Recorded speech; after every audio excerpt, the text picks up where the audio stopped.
Good morning. Good morning. All right. So I don't have much materials on the Vector truck to share, but I'm glad that Tom is here and maybe we can kind of walk through the like, again, with whatever detail we can go into or feel like is appropriate. We can also kind of talk about this more next week too. So, but I think just like a preliminary overview would be helpful. But I think everybody that is here was at the meeting on Monday, so I don't know how much of an overview, but we can go deeper. So Carter, can I give it might be helpful if I gave a quick overview of kind of where we are now, because we got new information late yesterday afternoon that Excellent. I think is really hopeful. And so it makes sense to start our conversation in a slightly different place than we ended it on Monday night. Wonderful, so thank you. Chip left that meeting and said, I just don't get why these numbers are not working. And his gut kind of matched mine, which was he kept thinking, I feel like we should be in a better position to do this. And so the next morning, Tuesday morning, when he was fresh, he got up and reviewed the spreadsheet that Carrie and I had worked on and discovered an error that basically double counted expense every month of the projected revenue to end expense. Yeah. So every month through the end of the year. So Carrie we've adjusted the spreadsheet, and we need to spend some time today going over all the individual numbers in the spreadsheet to make sure that we feel confident about them, because they also were done in a pretty hurried way, just trying to get a sense on Friday afternoon of whether this was even possible. But maybe it would make sense for Tom, just for you to give just a quick overview, because we all were there, but just to make sure we're all on the same page about what the opportunity is. And then we could have Carrie review what the spreadsheet seems to be telling us. And I think what we would want to do is come out of this meeting with a discussion and possibly a recommendation from the task force that the council consider, that we have a special meeting and the council come back to this conversation sooner rather than later. Mm-hmm.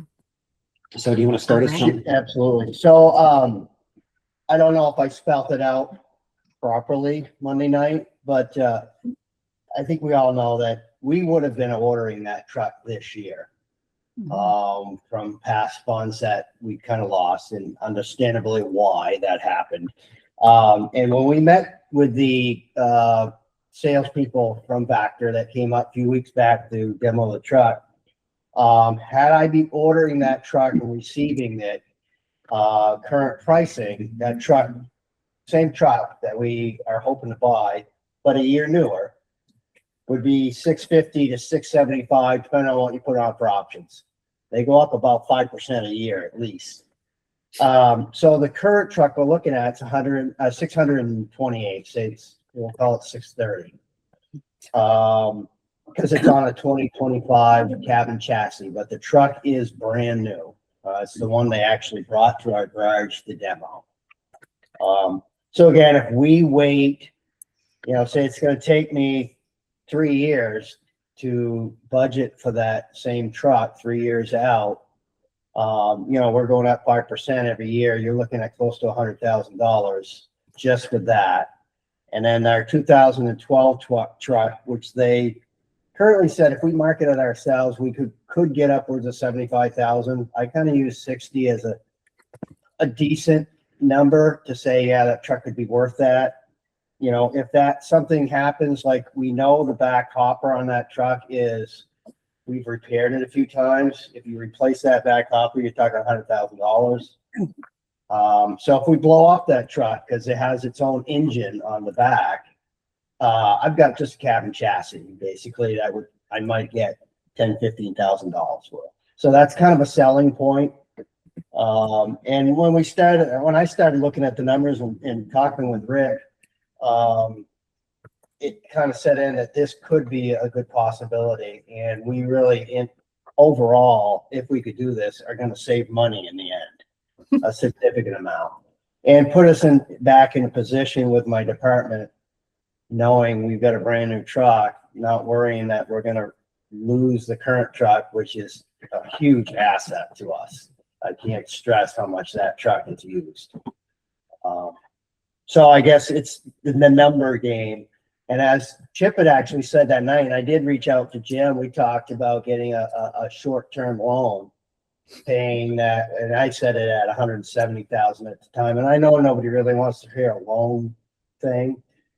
So even if it was the 170 at 600 and some odd dollars a month paying in, I think in reality, we'd still save money buying this truck, not waiting over time.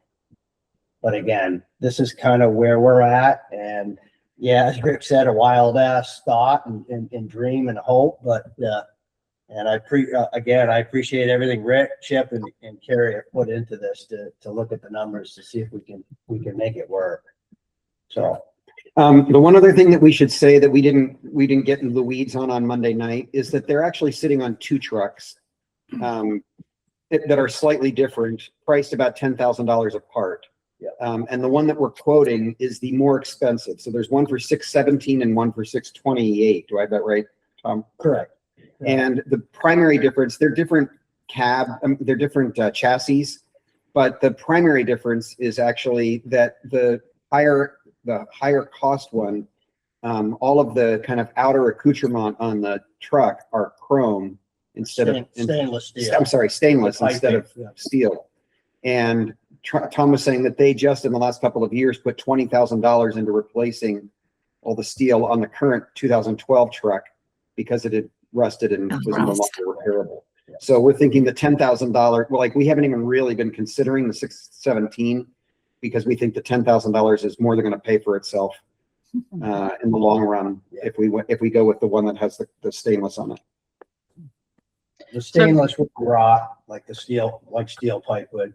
Granted, that truck's older, but then again, you think down the road, if we invested almost 20,000 just a couple of years ago in say 5-10 years, that you're probably going to be talking $30,000-$40,000 difference. But I think the 10,000 is a good choice. So I just want to say that during one of the executive sessions Monday night, Jennifer Hopkins and I were talking, and Carrie, and it's our opinion that even if we would have to borrow something in short term, like, even if we needed to go to Pasumsic for that, and use that revolving fund or whatever, my father's famous saying was, sometimes you got to spend money to make money. And the fact is, if there is a truck that in the long run is going to save us money, it's not going to look to some people like it is, but in the long run could save us money, even with a 1-year note, it makes a lot more sense, especially knowing what you've shared with us, Tom, about, the older truck. It just all makes sense to me. And if Chip has been able to find us more money in the budget, then great, if this is part of the issue, but that's where, Jen and I came up to, is just that, it does make more sense to do it now than to have to wait, and then the expenses and all of that stuff. So I just want to add to this too a little bit, is they have the two trucks. These dealers, they're in New England, and they have multiple dealers. So those trucks are out there. So once both these trucks are sold, that opportunity has gone away. Right. That's why I was pushing, and everybody here has been pushing, because time is of the essence. They could turn around. Tentatively, the dealer I'm dealing with has put that truck on hold. I asked him for Tuesday, actually after Monday night, but I also told him that we're hoping by Friday I'd have a definitive answer. And after that, if we can't, we can. I get it. But it'll get thrown back in the mix, and if it gets sold, it'll be, the deal will be out. Right, and then our experience is that it's a 2 to 3 year process to order something new. He's telling me year and a half. Okay, once you so it's not order quite it. as bad as Yeah, they're not quite as bad, but still, it puts me out if we're just going to say we're going to budget for that truck. We're going to be back out, another couple of years. So maybe Carrie and I could walk through the kind of what we've put into the spreadsheet and see if there's stuff that's obvious that's sticking out to you folks. But Carrie, I wonder if you might start with the bottom row so we can show folks gonna be small. Can you see it? Or did we share it? Oh, no, No, Carrie's sharing I'm now. gonna I'm sorry. share it, but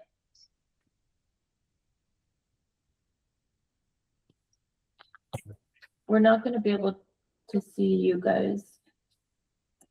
So if you say something, just say it. Just say something. Yeah. Right? If you, Don't raise your hand. if you think something, say something. I think that's the saying. All right. Can you all see it? Yeah. Mhm. So let's start with row 36. So you can see where we begin on May 1st. We've got 2.1 million. No, that's May 30th, isn't it? May 30th. By the end of the month, End of the month. that much. Right. So at the top, where do we start the month? You wanna start at the top? Yeah, well, I just to know. So we're starting the month with $2.6 million in our accounts currently. Now, just to remind everybody, that's the general fund, and it shows all of our assets, whether or not they're like committed in other areas, right? This is the cash on hand. Mhm. And then now let's drop down. So you can see on that line 36, go a little lower, there we go. This shows our ending balance if our projections are correct at the end of each month. And this doesn't have or does have the truck in it. This has the truck. It does. Okay, this is with a $630,000 purchase on the vac truck in the month of May. So you can see that we dip in August to $750,000, 775, basically. That's the lowest between now and the end of the calendar year. And that's if we do the purchase. So there's no moment at which, according to the current cash projection, we dip into the negative and would have to borrow in order to cover our overall cash obligations. Having said that, you know, Chip yesterday was saying to us, you know, he would still recommend that we go after a 1.5 to even maybe even as much as a $2 million line of credit, with the hope that we would never touch it, but we would have access to it if necessary, so that if there's some emergency that happens or we've miscalculated somewhere and we have to cover something for a month, we don't run the risk of running the coffers dry. Sure. Yes. So maybe we go back up. Would it help? Tell me what would help you folks. Do you want us to walk through the things that we've thought of that are the major factors in our cash projection?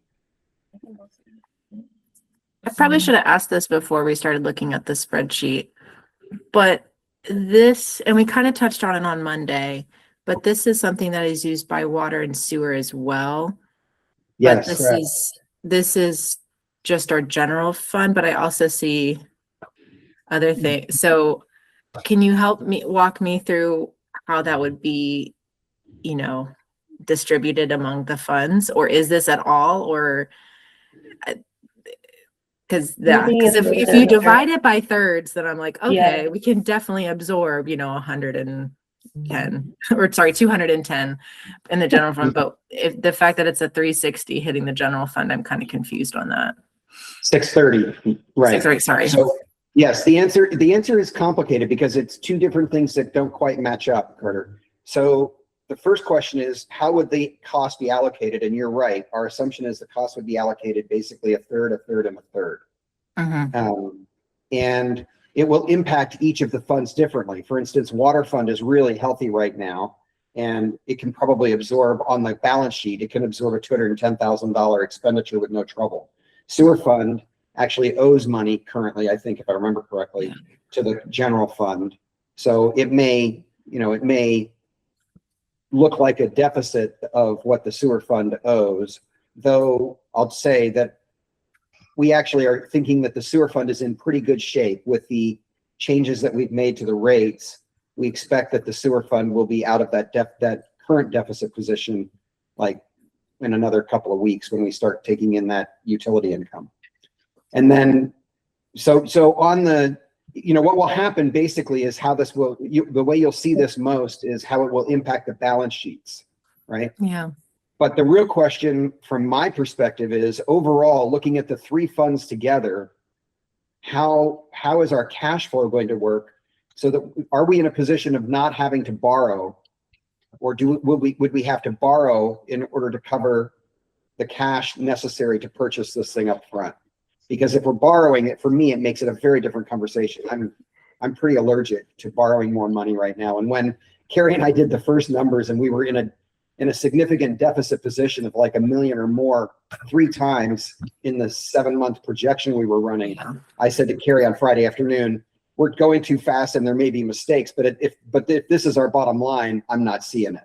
And so we told Tom on Friday that we thought maybe it was not likely. But I'm glad we put it on the agenda, because then when Chip went through and found the mistake we'd made, all of a sudden the bottom line changed dramatically. Yeah, I mean, when you double count all of the loans due in July, you end up in a bad position with no income coming.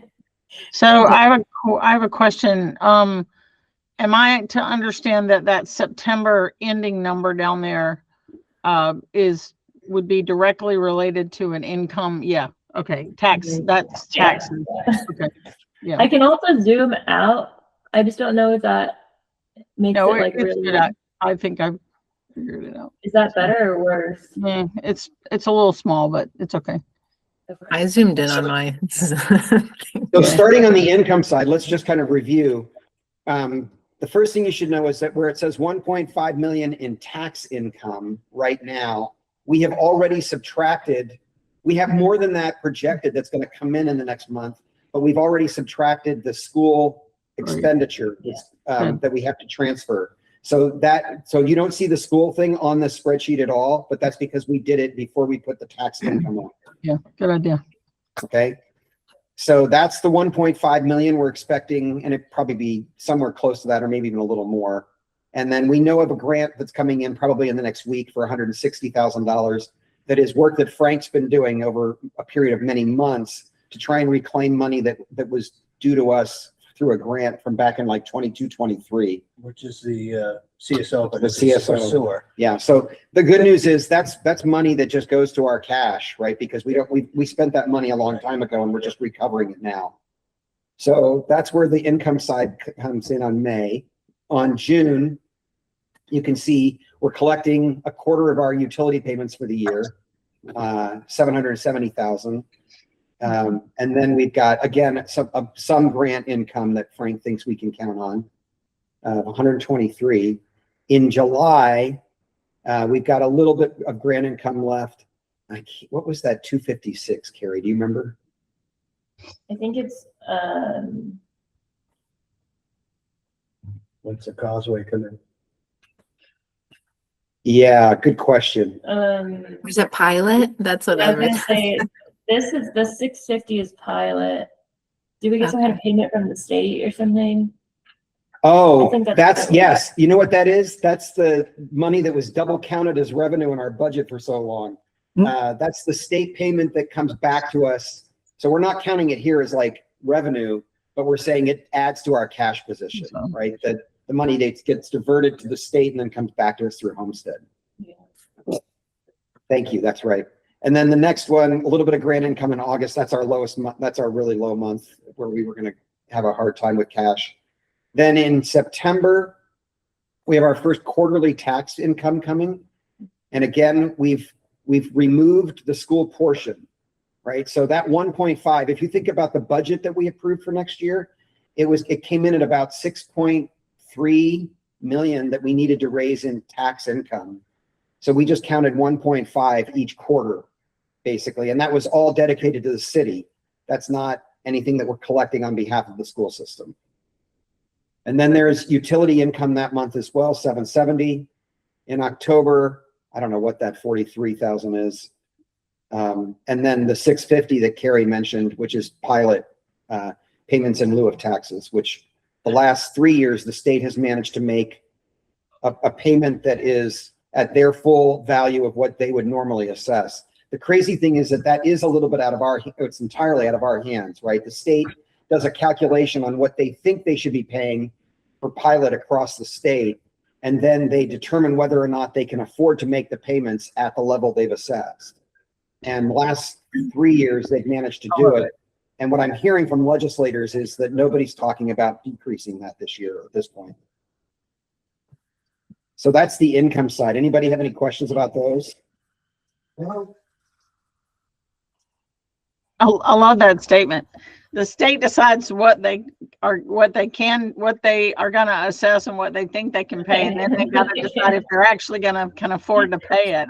That is Yeah, it is kind of the fun the most logic of the hysterical state. comment I've heard in a long time. Yes. Well, that's like the other one that I've discovered recently that kind of makes me a little nuts is, when the state assesses the tax for the education tax, the city is responsible for paying the full amount of that tax, regardless of whether or not people in the community pay the city for it, right? So we get hit no matter what. Yeah. So can we go to the expense side and I'll just show you the things that we've been thinking about there? Yeah. On the expenses, we've got, we just figured $280,000 a month payroll is about what we've been averaging. We should probably bump that a little bit starting in July because we are counting on a 3% payroll increase. So we don't have to do it now, but we should figure out what that does to us. Then other regular expenses, that's basically what Jim pays out, for just paying our bills on average throughout the year. And it's a little bit of a blunt instrument. Like he hasn't tried to nuance, do we get hit with some payments on 1 month? And that one doesn't have a lot of care and a lot of detail in it. And we need to sit with him today to kind of look through this again and be sure. And then same thing, water sewer expenses are done separately there, but you can see we're including them in our cash flow position, even though it's 3 different funds now, because we've also included water sewer utility income. And then on loans, we're going to pay off one of the cruisers by the month of July. So that ends after July, the first one. Then the water loan payment, that's the payment on the Vermont Bond Bank loan that we did to pay for the new water tower, that $167,000 in July. Then the sewer loan payment, why is that only I $14,000? don't think that's true. I mean, you have a lot of, Those are other loans. yeah, you have a lot of like historical loans. This is your, There we this go. is It's your down bond there. bank. Thank you. Yep. Yeah, Sorry. because that one you pay on, I mean, just for context, doesn't really matter, but if that amount looks low, it's a twice a year payment. Like one time we pay principal and interest, and one time we pay Interest one or only. the other, I can't recall, but yeah, I think this is like quite an old loan from like maybe 2000. Thank you. Yeah, Tom, Yeah. you're taking it. Yes, it's like maybe 2005 or something. It's, yeah. Then where is the sewer? This is your 874. That might be the arsenic If plant. that's what you're thinking of.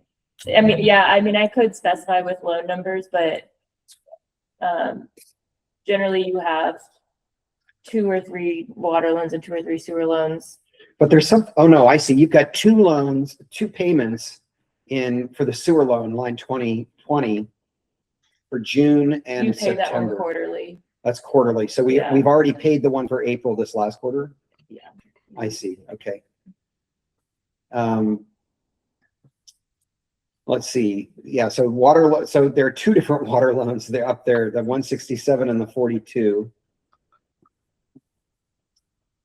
And then below, you've got another Tahoe that we're paying for through the year, and 2 of them actually. And remember that our goal is, we budgeted to buy a new cruiser this year outright. So we will not be taking on a new loan. That's right here. There it is down there. Yes.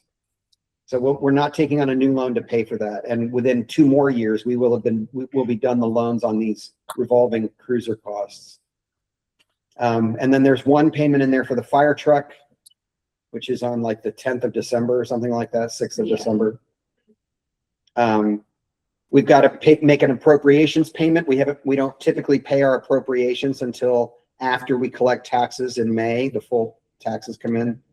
So that's the 204.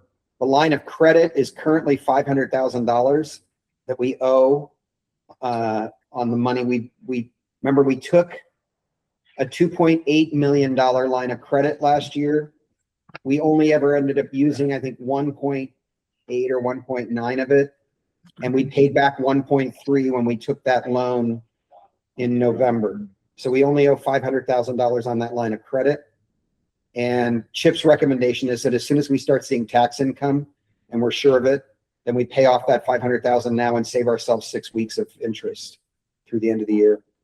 And then you can see we did water meter payments to buy water meters, and we just spread them out over the next 6 months, a total of $200,000. We've got the reappraisal costs starting in September when we start into that reappraisal project. And I think that's it. Those are all the things we've thought of so far. Well done.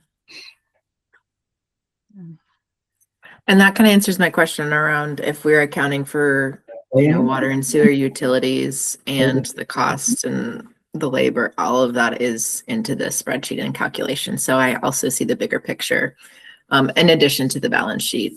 So that's peace of mind here. Yeah.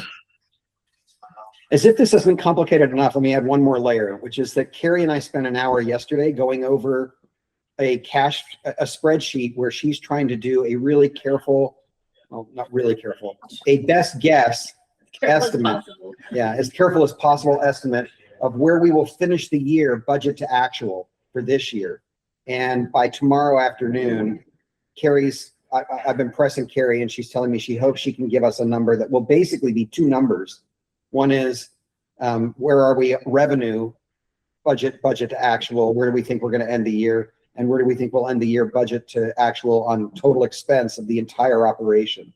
So by tomorrow night, I still don't quite have a gut feeling about whether or not we're going to be at break even or, you know, a couple $100,000 under, a couple $100,000 over, but we are honing in on that final number today and tomorrow. My gut tells me we're going to be really close to break even, but I could be wrong. I think it all looks good. And like I said before, I think we're better off. You know, my recommendation is move forward with this. You know, I don't like spending the money, but this is one of those, you have, there's a point when you have to. And if we're presented with this good deal, you know, and I definitely agree with Chip, you know, doing the application, getting the assurances from Pasumsic that we have the line of credit, and just knowing that it's there is better than having to jump through the hoops quickly if the time work comes. I mean, you know, that's my opinion. I miss Susie, the fiscal conservative, today. I was hoping she'd be on the call this morning. Because she's always the one who gives me the hardest time. Well, I don't think anybody really wants to see us spend more money. I can tell you that's the general sentiment across those people who are not really paying attention. You know, those people in Newport are, you know, they don't have a clue. And I'm like, oh, I'm sorry, but we really do. This is the reality of running a large or like a medium-sized city. You know, the equipment there was intention with setting aside funds, whether that was within it was thought ahead, but it didn't come to fruition. Not anybody here's fault. And this is just the reality of the equipment. And the fact that you guys are doing the due diligence and showing and predicting, not even predicting, that's like forecasting, accurately forecasting all of our expenses and revenues. It seems like a solid recommendation and an opportunity that we need to seize. And yeah, I don't really have much more to say than that. So next steps would be, I think it would be helpful, like after this meeting is recorded, I can watch it and say, hey, this is the walkthrough of the spreadsheet, send it to Hal and Susie just to make sure they see it. And are ahead of time. So like, as far as we need to find a word by Friday, are we having a special meeting on Friday? Is that what that means? Yeah, I think we probably ought to try and figure out when to schedule a special meeting, Carter, and I haven't we just started talking about this yesterday afternoon, so I haven't really gotten my head around that yet. I'm just looking at my calendar to see. Kind of just a question. Put you on the spot, but it seemed as far as Monday night with the council, everybody seemed pretty receptive to it. I get it, and I know Sharon had the comment about, you know, expenses or the city manager coming in, and believe me, I get that. A year ago, I would have never even brought it up because it wouldn't have even been a thought. But again, my reasoning is if we decide and things look good and we do set a meeting for Friday night, I'm gonna ask the sales guy if he'd give me till even Monday morning before they put that truck back out there. Great. You budgeted 125 for city manager? Is that right? We budgeted 125. We could end up having to go as high as 140. Yeah, but even 140 divided by 12 is 11,600. So even if you hire them a month late, We've you're made it already back. within That's what I was $5,000 saying. of the, Yeah, that's what I was saying the other night. yeah. Go ahead, Pam, and then. Well, I mean, I hear a small hesitation on some of your parts, but a gung-ho aspect on this.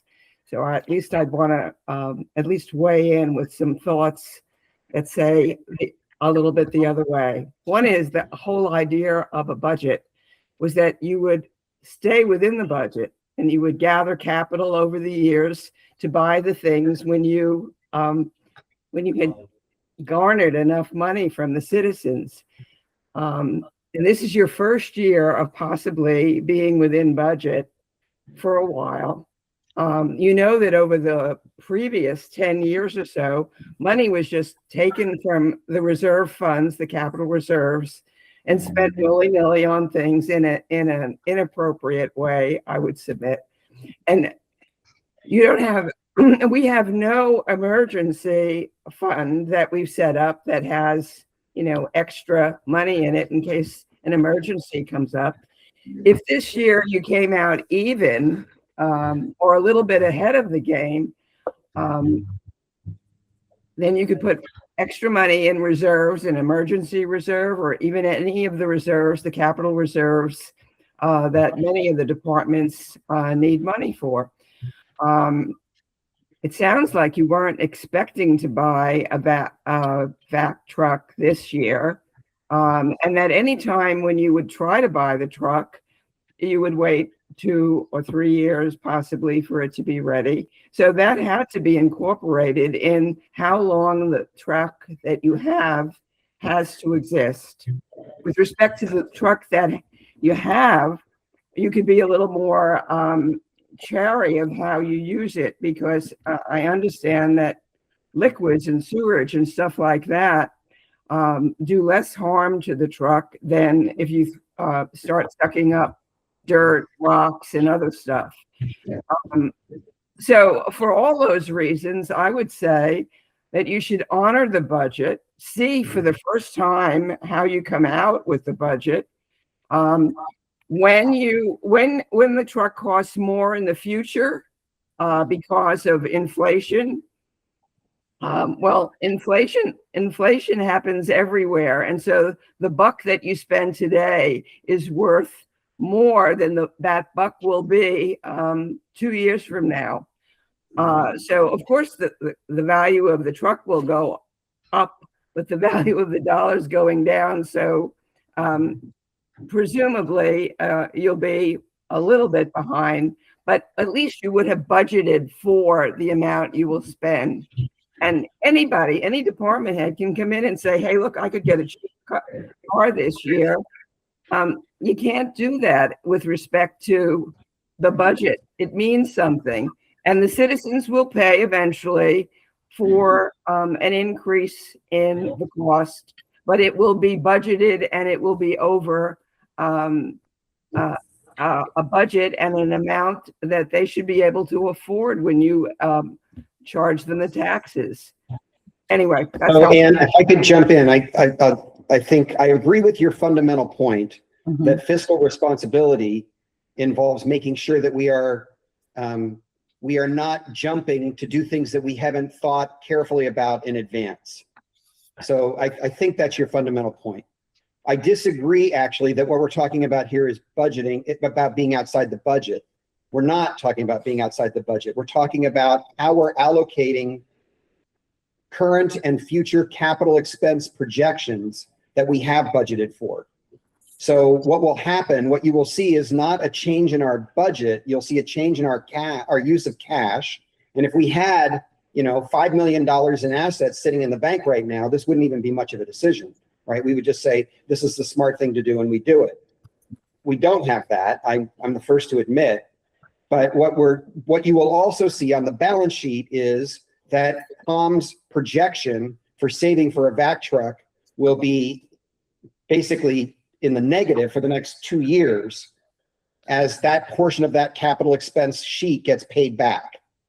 So that's the way it's not happening because we're raising the budget right now. It's happening because if the council decides to move ahead, their judgment is that it's a smart move because it saves money in the long run to allocate the money this way in the short run. Mhm. What are the implications for water sewer? I don't think it changes the rates. We're not looking at a rate change here. We were already projecting to spend capital on buying a new vac truck, even with this current budget going into, not current, but the 2027 budget. We budgeted 180 or 200. 80 in each, so 160, and then we budgeted for a pickup, which 18,000. So it's about 100 each category, and we're just bouncing that stuff down the road. Yeah, we're basically saying we won't buy that new pickup next year, and that we won't. We're spending the money up front on the 80,000 in each of those funds that we intended to put aside for the vac truck.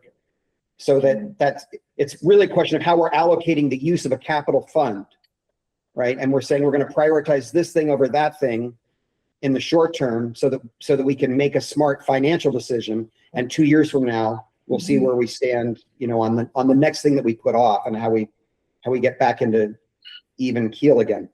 But so, I from my perspective, I appreciate if we were having a conversation here about saying we're where we were last year. We're basically at zero money going into the new fiscal year, and we don't know what our cash flow is going to look like. And oh, by the way, we haven't yet tried to raise our rates on water and sewer. We don't know how that's going to play out. I'd be saying there's no way we can. In fact, I did say a year ago, there's no way we can make this move right now. And if the numbers looked like I thought they looked on Friday, I was not in a position to say we should go ahead and borrow, an extra $700,000 on our line of credit to do this right now. But I think it looks to me as if we can do this without having the city have to incur additional debt. What year did you originally plan to purchase the vac truck? We would have been ordering it. Yeah, if you count on before this year, last year, Yeah. right? I mean, Tom had money, he had 160 set aside in a fund that he thought had $440,000 in it. I would have already ordered the truck knowing that come July 1 of this year, we would have had the remaining funds to pay for the truck. Right. I'll just throw it out there too, and I'm not one to throw money away either. If we bump it out there 2-3 years, we're talking probably close to $100,000 additional cost to a new truck. And that truck we currently have, if the tank goes or blow up the fan on that truck, we could spend upwards of $100,000 on repairs of that truck, of the truck that we're going to get rid of. So we possibly could, cost us $200,000 in order to keep a truck that, again, is a huge asset. That's why we're willing to bump a pickup and a first installment on a dump truck further out, because this truck is that valuable to my department. And we can make everything else work, just shuffling it down the road. Right. Yeah, I think like the description of any department head is going to go out and buy a shiny new car really diminishes what Tom is bringing to the table with a Vector truck. This is an equipment that is used, as he said in the council meeting that you were at, is used 4 times a week, used by all of the departments. And I also think like just casually throwing that out means and infers that Mike would just go out and buy a nice new shiny tractor, and that's not what's going on here. And Tom has been planning for this, and it wasn't accurately financially tracked and saved. So I just want to be very aware of the language we're using. And I get that it's an example, but it's not really helpful because it's not true. So I just want to make sure that we are keeping that in mind. Thank you. Thanks, Dennis. Hey, I just want to add another thing, the last piece of equipment that Public Works actually leased or had a loan for was 2 backhoes ago. And if you look at the amount of equipment that the Public Works Department has, 5 dump trucks, sweeper, grader, backhoe, excavator, pickups, ton trucks. This is something that I've been doing for years. And I agree, it'd be nice to get the PD out of paying loans on cars. And we've done that. And the only reason we bought that backhoe that way is because the current one we had blew the engine in it, and we needed a backhoe. So we've kind of prided ourselves to the fact that we're not paying interest on it. And this one's a little different animal that we're dealing with right now. But again, I felt pretty strongly that we could make this happen and not have to have a loan payment on this truck. And we'd be whole again as far as the most important pieces of equipment that my department utilizes. I would just add to that. I agree with what Ann said, that we really are in that time period where we've come through this past year. We really have to be careful kind of how it looks budgetarily. However, I will agree with the other side of that coin. This isn't about the budget we've put forward. It's about where the money is coming from. And we're talking, I don't know what the lifespan of a Vector truck is, but when I sit in a meeting and the Public Works Director says, this is what it's going to cost us per day if we don't have this truck. If we have to go out and rent one of these things and we think about what it's going to cost us, that to me is more worrisome than trying to put the pieces together to fund it today. And I think we've all been in places in our lives, all of us, where you get into something and something unexpected happens, and that's when you start shifting the dollars around. I didn't expect to have to put a brand new furnace in the house I just purchased when I moved here 20 years ago. But a lifespan of a 15-year-old furnace had been in here for 30 years. We didn't have a choice, So it's like that's where my mind goes, is that we really have to look at the logistics and the reality of what's happening. And sometimes you have to overspend a little bit here and pull it from someplace else to make the dollars at the end work out.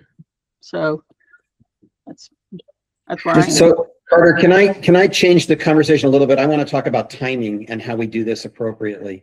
I don't feel like I don't think Carrie and I can move quickly enough today to complete the financial numbers that I would want to be in front of the council and feel confident in them in time for a meeting tomorrow night.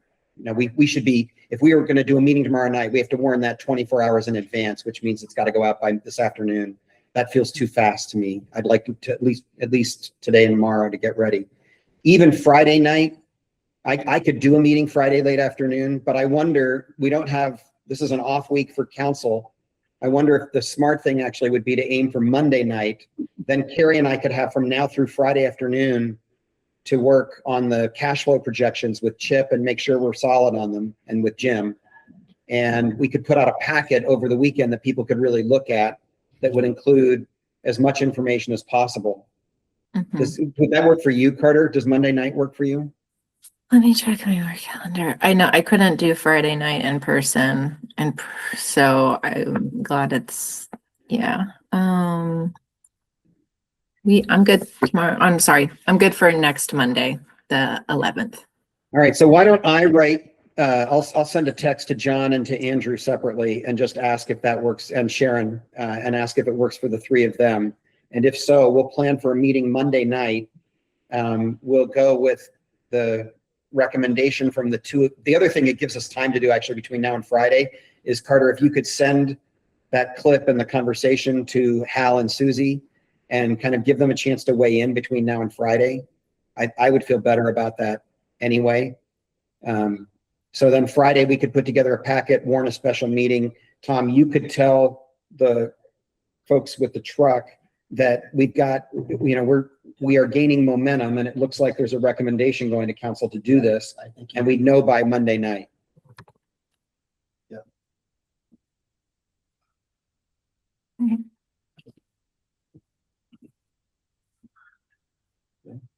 Okay.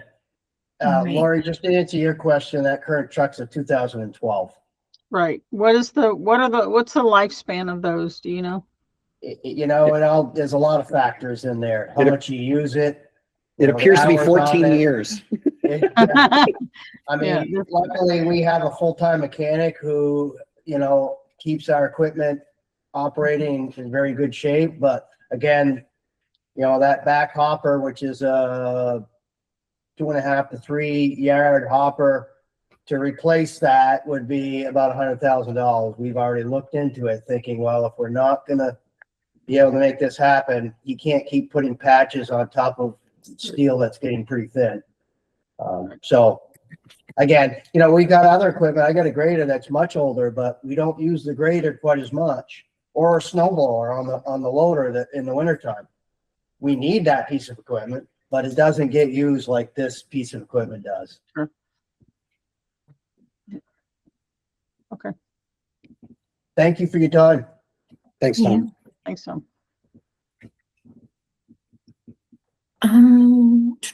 The only other thing I had on the agenda, but I can just send it out in a follow-up email, but it was to review. That seems like internally y'all have come up with a credit card processing procedure that happens monthly, and did not send that out ahead of time. So I'm not going to expect folks to really weigh in on it, but maybe by next Wednesday we Yeah, I was can gonna say I'm approve it. fine with getting that feedback next Wednesday, as long as I can put it in the packet for the 18th. I'm good. I mean, we're already following it, so it's just Yeah. closing the loop because I promised in May I'd come back. Nice, nice. Well, thank you, thank you.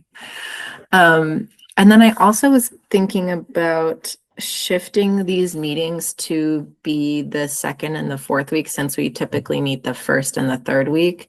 That way I have time to collect materials and actually distribute them after city council. And also we can then weigh in and still give our recommendations to Carrie to put in the packet on Friday.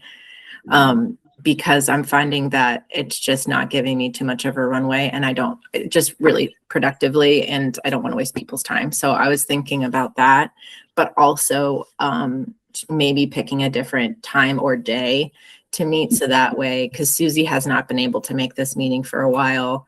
I mean, not to just like name names. It's okay. We most of us have jobs.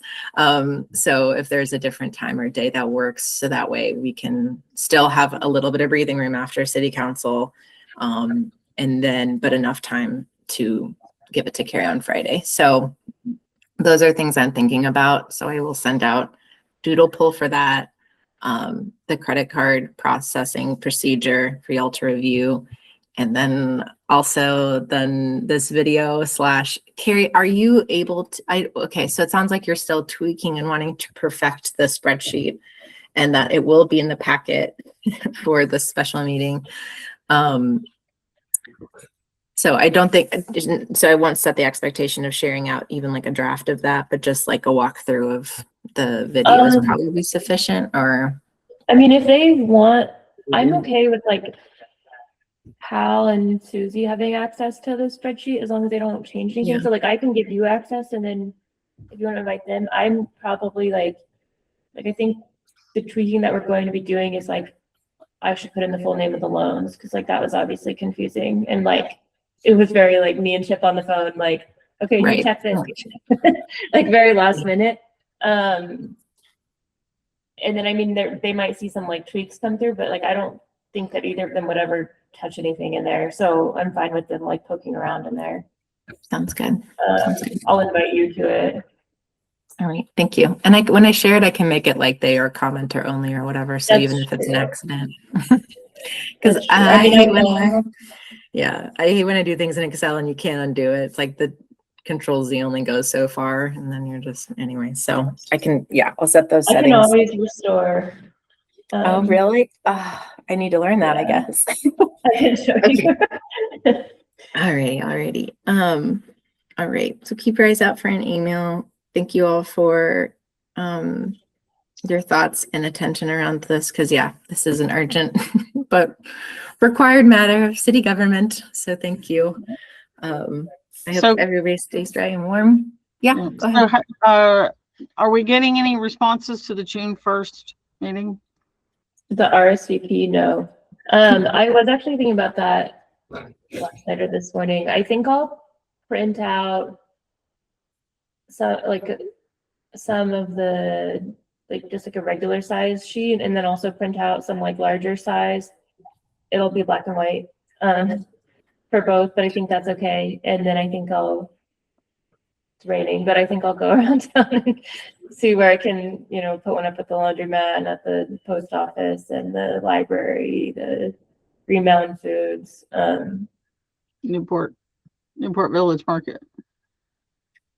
Oh yeah, I can get in the car. I can leave my normal walking route. I'm walking home tonight. I can put it up when I go home. Okay. So anyway, that's on my mind to get some posters up, but I haven't really gotten any RSVPs. I have 4, and I think 3 of them are here, and one of them was no. So that's not really getting any traction, but I'm not super surprised by that because I don't know that our homepage of the website. I mean, it would have been nice to get like a head count, but ultimately it's not like required to RSVP. It just would have been nice for food, basically. Yeah. All right. Okay. So will we meet next week for further discussion, or Yes. figure For out the the layout for the meeting on the 1st and that kind of stuff? So and then the credit card policy. So we'll have some substance then too. And then maybe after that we can shift to our every other week. But still pressing. That's again an ideal and a wish, but I understand that things that crop up, and we gotta talk about it. So Yep. All righty. Well, I hope you guys have a good rest of your week. Thank you. Thanks, you guys. Thank you. Bye. Bye.